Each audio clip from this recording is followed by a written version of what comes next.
Apa itu Auto-CAD? Auto-CAD ialah perisian Computer Aided Design ataupun lebih dikenali sebagai CAD yang dibangunkan oleh Autodesk. Ia digunakan untuk membuat lukisan teknikal 2D dan 3D dalam bidang kejuruteraan, seni bina dan reka bentuk produk.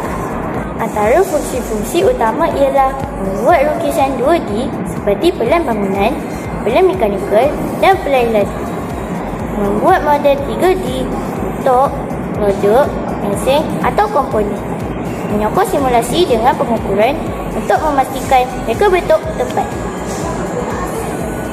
Apakah yang menggunakan Auto-CAD? Nombor 1, jurutera mekanikal, analitik dan awam.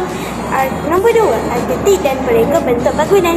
Yang ketiga, pelajar universiti dalam bidang kejuruteraan dalam reka bentuk.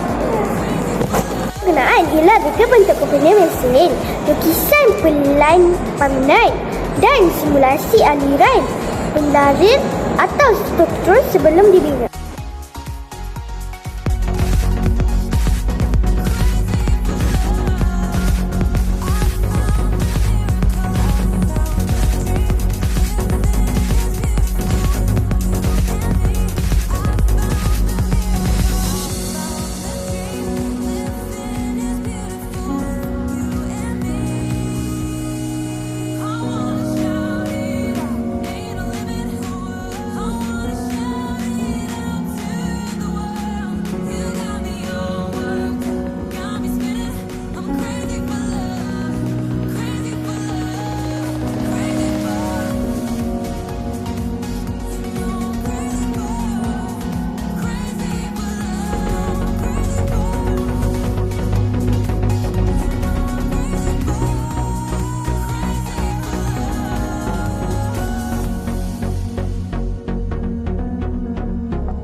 Assalamualaikum dan selamat sejahtera. Hari ini kami di sini untuk membentangkan tentang aplikasi reka bentuk kejuruteraan.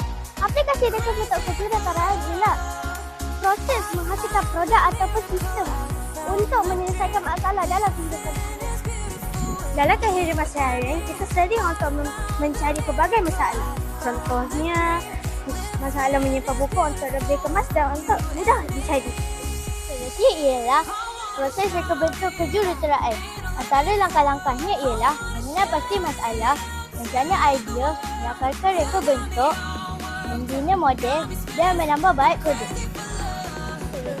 Reka bentuk kejuruteraan sangat penting kerana ia membantu menghasilkan produk yang selamat dan berkualiti. Sebagai kesimpulan, aplikasi reka bentuk kejuruteraan memberi banyak manfaat kepada manusia. Melalui proses ini, kita dapat menciptakan berbagai produk yang memudahkan kehidupan. Sekian sahaja pembintangan daripada kumpulan kami. Terima kasih.